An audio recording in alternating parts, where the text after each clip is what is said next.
আল্লাহ একটু জানতে চায়, বড্ড ইচ্ছে করে আল্লাহ আপনাকে পেতে চায়। আমার আল্লাহ বলে আমাকে যদি পেতে চাও তাহলে আমি তোমাদের একটা রাস্তা দেখিয়ে দিচ্ছি। ওয়াসবির নাফসাকা মাআল্লাযীনা ইয়াদউনা রাব্বাহুম বিল গাদাতি ওয়াল আশি। আমার কিছু বান্দা আছে যারা আমি আল্লাহর প্রেমে ফানা হয়ে গিয়েছে, এদেরকে ওলি আল্লাহ বলা হয়। এদের সাথে তোমরা কানেকশন লাগাও, তাহলে আমি আল্লাহকে সহজে পেয়ে যাবা। আল্লাহ বুঝলাম না, আমরা চাইলাম ডাইরেক্ট আপনার কাছে, আপনি মধ্যখান দিয়ে একজনকে দেখিয়ে দিলেন। আল্লাহ তিনি নামাজ পড়ে, আমরাও নামাজ পড়ি, তিনি হজ করে, আমরা হজ করি, তিনি যাকাত দেয়, আমরা যাকাত দেয়। আল্লাহ ডাইরেক্ট কেন আপনার কাছে দিতে পারবো না? আমার আল্লাহ বলে, ওরে আমার বান্দা, তোমরা নামাজ পড়ো আর আল্লাহর ওলিরা নামাজ পড়ে, এদের নামাজের ভিতরে পার্থক্য আছে। আল্লাহ কেমন ভাবে? আমার আল্লাহ বলে, কাশেমি বল, তুই কেন নামাজ পড়স? আল্লাহ জান্নাতের আশায় জাহান্নামের ভয়ে রোজা কেন রাখস? জান্নাতের আশায় জাহান্নামের ভয়ে হজ কেন করস? জান্নাতের আশায় জাহান্নামের ভয়ে। আমার আল্লাহ বলে, আমার বন্ধু যারা, ওলি আল্লাহ যারা, এরা জান্নাতের আশায় নয়, জাহান্নামের ভয়ে নয়। আল্লাহ কেন পড়ে? আমার আল্লাহ বলে, ইউরিদুনা ওয়াজহা, তারা চায় আমি আল্লাহর দিদার পেতে। কারণ এরা জানে তারা যদি আমি আল্লাহকে পেয়ে যায়, মাল্লাহুল মাওলা ফালাহুল কুল, সে আর জান্নাত খুঁজতে হবে না, জান্নাত তার কদমে সে চুমা খাবে। একটু জবান খুলে বলে সুবহানাল্লাহ। এই জন্যে আমরা ওলি আল্লাহর কদমে যাই। আমাকে প্রশ্ন করেছিল, আজ থেকে হয়তো আমার মাসখানেক পড়বে, আমি ব্রাহ্মণবাড়িয়া কসবাতে গিয়েছিলাম, কাশেমি সাহেব আপনি মাজারে কেন যান? আমি বললাম ইদারে মেয়া যায়, একটু এদিকে আসো। কি হয়েছে? আমি বললাম চট্টগ্রাম আদালতে যদি কখনো যাও তুমি দেখতে পারবা তিনটা অপশন আছে। একটা হচ্ছে কাঠগড়ায়, যেখানে অপরাধী দাঁড়িয়ে থাকে। 2 নম্বর জজ সাহেব লম্বা একটা চেয়ারে বসে থাকে। আর মধ্যখানে একটা টুল আছে, এখানে অ্যাডভোকেট উকিল বসে থাকে। একজন অপরাধী 1 লক্ষ বার চেষ্টা করলো জজ সাহেবের সাথে ডাইরেক্ট কথা বলতে পারবে না, মধ্যখানে একজন উকিল লাগবে, অ্যাডভোকেট লাগবে। আরে আমি কাশেমি তো অপরাধী, দুনিয়ার জমিনে একজন অপরাধী, জজের সাথে কথা বলতে হলে মধ্যখানে একজন অ্যাডভোকেট উকিল লাগে। তো আমি গোলাম রাব্বানী কাশেমি অপরাধ করেছি না, জুলুম করেছি না, অন্যায় করেছি না, আমি আল্লাহর কাছে চাইতে পারি। ইয়াকা না'বুদু ওয়া ইয়াকা নাস্তাইন। কিন্তু আমার আল্লাহ বলে, কাশেমি তুমি দরখাস্ত করলে তোমার দরখাস্ত কবুল হতে 2 মাস লাগবে, 3 মাস লাগবে, 4 মাস লাগবে, 5 মাস লাগবে, 6 মাস লাগবে, কিন্তু যাকে মধ্যখান দিয়ে উসিলা বানিয়েছ, উকিল বানিয়েছ, সেটা আমার ওলি আল্লাহ, সেটা আমার বন্ধু। তার হাত মানে আমি আল্লাহর হাত। হে আমার বান্দা শুনে রাখা, আমি আল্লাহ তোমার দরখাস্ত কবুল করতে 6 মাস লাগতো, কিন্তু মধ্যখান দিয়ে আমার বন্ধু যখন তোমার দরখাস্ত আমার কাছে দিয়েছে, আমার শাহ গরিবুল্লাহ শাহ, মিসকিন শাহ, গাউসুল আজম ভান্ডারী, শাহ সিরগুট, সারে বাংলা, আমি আল্লাহ বন্ধুত্বের খাতিরে 6 মাস নয় 6 সেকেন্ডে তোমার দরখাস্ত কবুল করে ফেললাম। জোরে বলে সুবহানাল্লাহ। এই জন্য আমরা 1 কোটি বার বলেছি, আল্লাহর বলি নিজ ক্ষমতায় কিছুই দিতে পারেন না, তবে আল্লাহ প্রদত্ত ক্ষমতা বলে নিঃসন্তানকে সন্তান, গরিবকে কোটিপতি বানাতে পারে। এই কথার মধ্যে কোনো সন্দেহ? একটু জবান খুলে সন্দেহ? আর আল্লাহর বলি হতে হলে প্রথম একটা জায়গায় আপনাকে কানেকশন লাগাতে হবে, এটা হচ্ছে বেলায়েতের সম্রাট হযরত মাওলা আলী। একটু জবান খুলে বলে সুবহানাল্লাহ।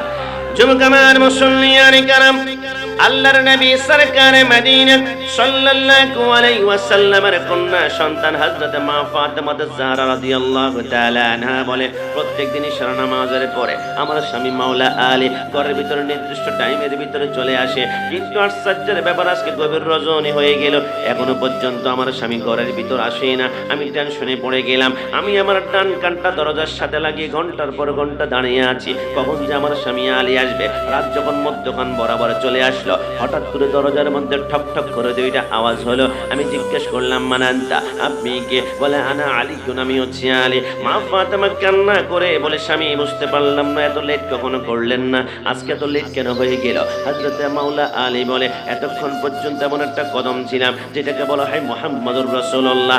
রাসূল যখন কথা বলে কথা নয় মনে হয়, রাসূলুল্লাহর প্রত্যেকটা কথা এক একটা মণিমুক্তার টুকরা জমিনের মধ্যে জড়িয়ে পড়ছে। জোরে বলে সুবহানাল্লাহ। মাওলা আলী কাঁদতে শুরু করলো। ফাতেমা বলে, আলী এত লেট কেন হলো একটু বলুন না। মাওলা আলী বলে রাসূলুল্লাহর কদমের সামনে ছিলাম, রাসূল এত চমৎকার একটি কথা বলেছে, যে কথা শোনার পর আমরা সেইখান থেকে উঠতে পারলাম না। কি বলেছে? রাহমাতুল লিল আলামিন বলেছে সুলাইমান আলাইহিস সালামের একজন কন্যা সন্তান ছিল। ওই কন্যা সন্তানকে বিবাহ দেওয়ার সময় সুলাইমান পয়গম্বর তার মেয়েকে উপহার হিসেবে স্বর্ণের একজোড়া জুতা উপহার দিয়েছিল, আর জামাতাকে একটা মণিমুক্তা খচিত স্বর্ণের পাগড়ি উপহার দিয়েছিল। এই কথা বলার সাথে সাথে মা ফাতেমার চোখের পানি ঝরতে শুরু করলো। ফাতেমা কি হলো? মা ফাতেমা বলে আমি চিন্তা করলাম মাওলা আলী যদি চিন্তা করে সাধারণ একজন পয়গম্বরের কন্যাকে বিবাহ দেওয়ার সময় স্বর্ণের জুতা উপহার দিয়েছিল, জামাতাকে মণিমুক্তার খচিত পাগড়ি দিয়েছিল, মাওলা আলী যদি চিন্তা করে আমি তো রাহমাতুল লিল আলামিনের কন্যাকে বিবাহ করেছি, রাহমাতুল লিল আলামিন আমাদেরকে কি উপহার দিয়েছে? মা ফাতেমা বলে আল্লাহর শপথ রাসূলুল্লাহ আমাদেরকে তিনটা উপহার দিয়েছিল। এক নম্বরে দুইখানা মাটির পেয়ালা, একখানা দিয়ে আমি আলী খানা খাই, আরেকখানা দিয়ে ফাতেমা খানা খায়। দুই নম্বরে যে উপহারটা দিয়েছিল চামড়া দিয়ে তৈরি একটা পানির মশক দিয়েছিল।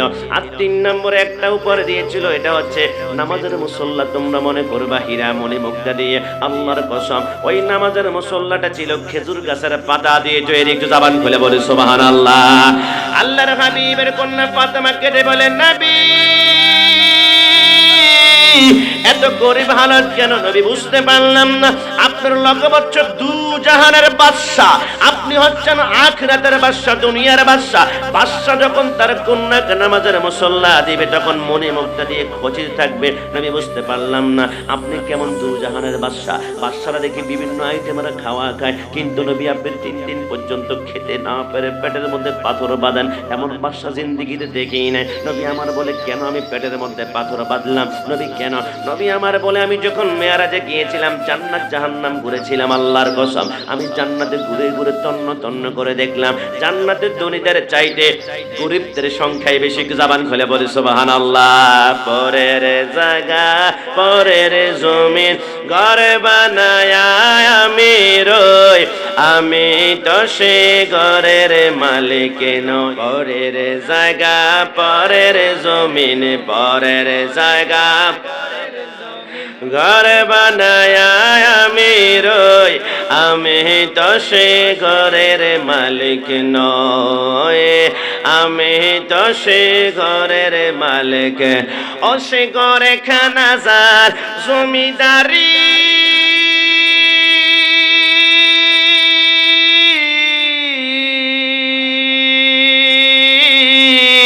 আমি পাই না তাহার হুকুম জারি,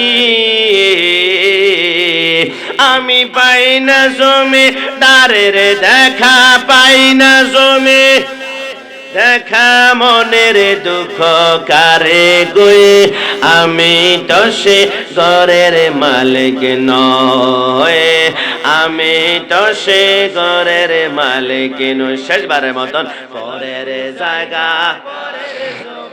ঘর বানায় আমি রই, আমি তো সে ঘরের মালিক নয়, আমি তো সে ঘরের মালিক নয়।